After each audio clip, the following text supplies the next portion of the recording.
And hello, this is Ron with the radiologictechnologist.com and YouTube channel.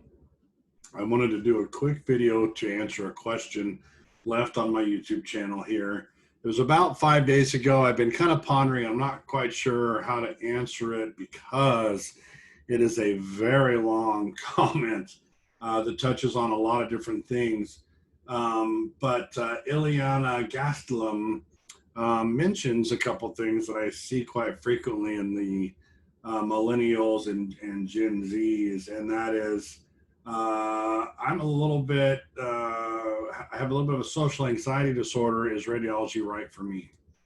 So I did a actually did a RadTech conference talk for the AHRA this year, and I posted some of that in a video here on YouTube, and this comment is there if you want to read through it. I don't know that I could read through the whole thing, but here's some sections of it, and we'll try to tackle it a little bit at a time because I think a lot of people have some similar questions. So she says, I'm planning on getting into radiology technology, but I have a lot of concerns. Personally, I have a social anxiety disorder, and I'm shy, for one thing. Making the effort to grow out of it, especially in school. But that being said, do you think it'd be a problem working in this field as an introvert who doesn't talk a lot? So, yes, I do think it would be easy because um, there's not that many things you really have to say to a patient. Uh, there's a lot of careers out there where they use something called scripting, telemarketing, insurance sales, real estate. Scripting is where you have set responses to things that people might say to you, rebuttals, for example. Let's just talk about X-ray. When you're doing an X-ray on a patient, really all you have to do is go greet the patient, tell them your name, confirm who they are with 2 or 3 pieces of identification. Can you tell me your name and your date of birth? Um, you have to prove who they are. That's part of your job. And then you only have a short trip from where whatever waiting room you pick them up in to the X-ray room itself that you have to talk to them. And then pretty much once you get in the X-ray room, you're just saying, hey, put your hand like this, or put your elbow out like this. I'm going to take a quick picture. You're just telling them what you're doing.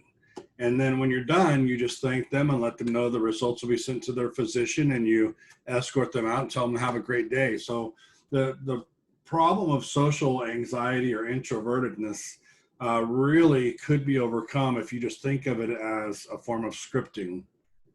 Hi, my name's Ron. I'm here to take you back for your X-ray today. Uh, can you tell me your name? Can you tell me your date of birth? Can you tell me what brought you in? Because you're looking at your order of a hand X-ray, and you need to confirm that they need a hand X-ray. Can you tell me what brought you here today? Oh, my foot hurts. Well, then there's your clue that the doctor ordered something wrong.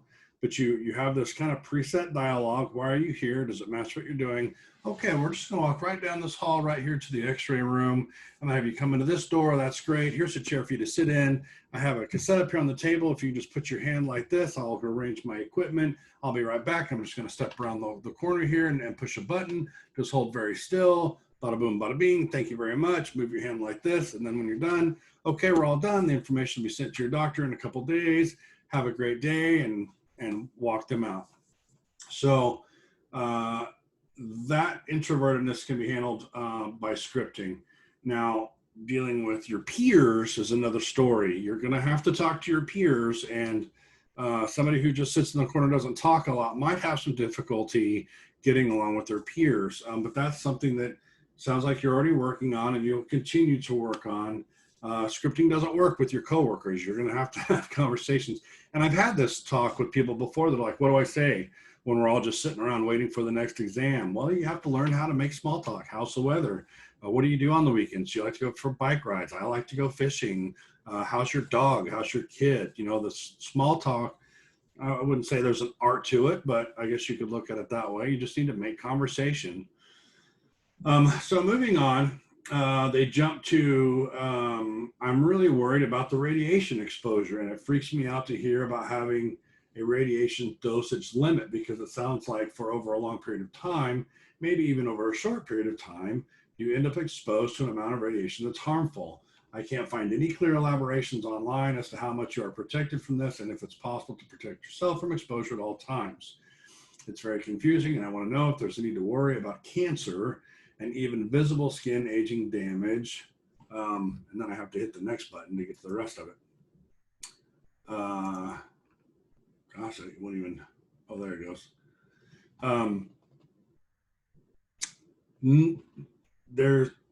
So is there potential for you to get radiation? Yes, you're shooting x-rays, but there are precautions we follow that we're taught in school, 6 feet away from the primary source, and it should be diminished to the point of 0.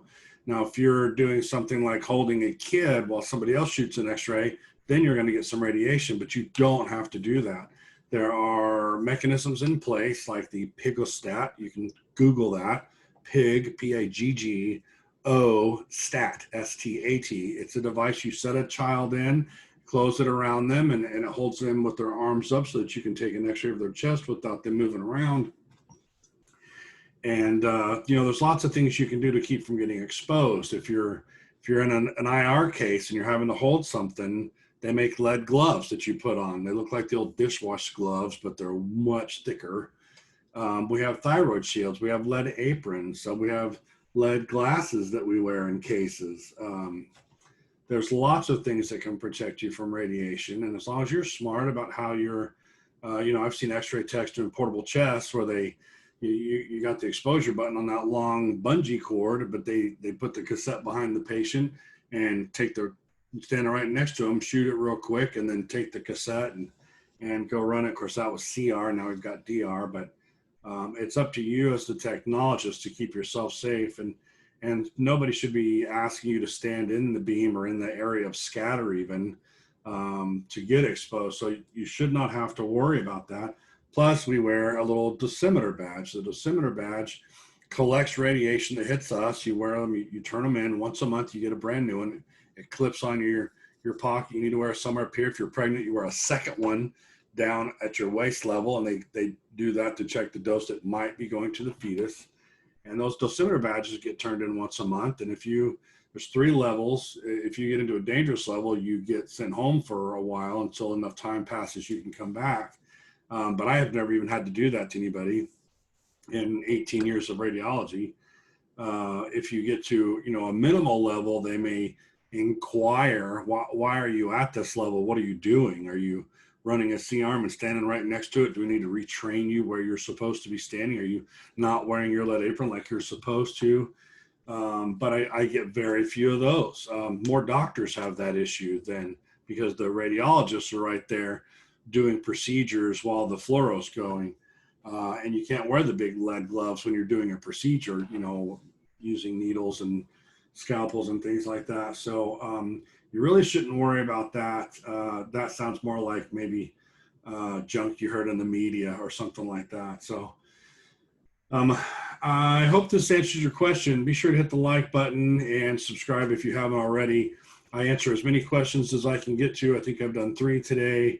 I got other errands now I got to go run. I appreciate you guys stopping by my channel. It's super helpful. If you can check out my blog and look at my stuff over there, that's also helpful. I have over 100 articles posted on my blog answering questions like this. And there's about, I want to say 70 videos on this channel now answering questions like this. So if you have more questions, post them. I'll get to them. And sorry it took 5 days to get to this one, but hope it was helpful. You guys have a great week.